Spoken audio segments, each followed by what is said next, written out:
Hi, friends. Uh, there are many years when nothing happens, and then there are weeks in which years happen. And suddenly, a life changing event like Corona creates a new normal.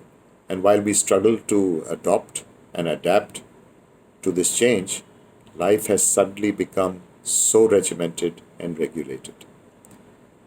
As for me, I have been immersed in work and looking for new opportunities and ideas in this period that we had so much time for ourselves, and because there are far lesser distractions than there were in pre-COVID days, it's much easier to remain focused and be creative despite the challenges around.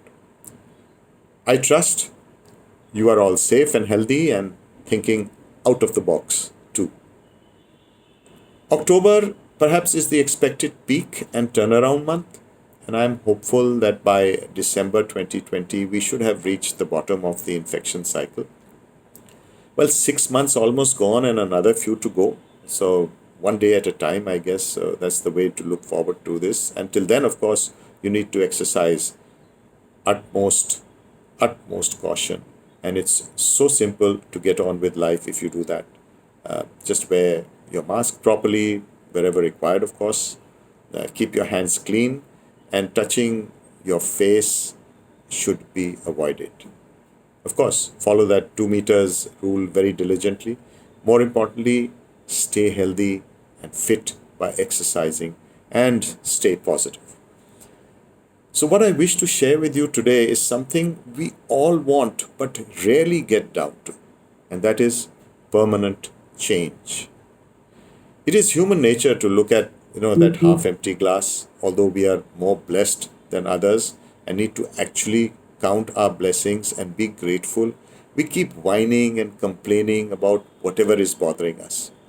But we rarely make the effort to do something about it. The reason is that the discomfort we feel is only enough to make us want to complain, but is not enough to make us get up, and that is the story of our lives, unfortunately. You can change demotivated people, but it's very hard to change indifferent people.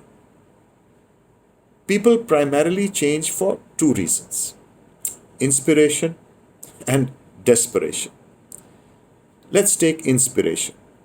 This usually works the best on people who are already actively looking to improve their performance, or those who are passionate about doing something great but are just demotivated and upset about something.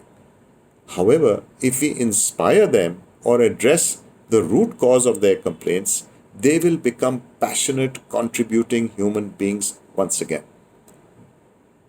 But this may not work for indifferent people.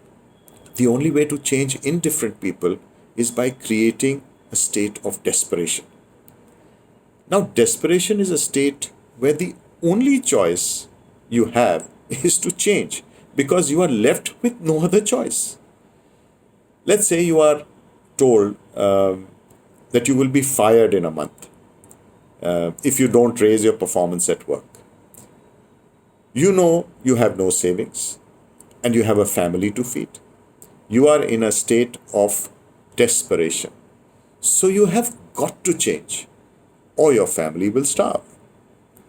Or let's say you have a serious liver condition and need to give up on drinking. And you are desperate to survive for the sake of your family. So you will quit because the only other choice is leaving your family without a breadwinner. So here's a reality check. People who change after the change will survive. People who change with the change will thrive. But people who drive the change will lead. I think we all need to think about this, and people actively decide to make the change if the pain of not changing becomes greater than the pain of changing. The question, however, is how much pain are we in? Till I'm back again, think about this. Stay safe, stay healthy, and above all, stay positive. See you soon.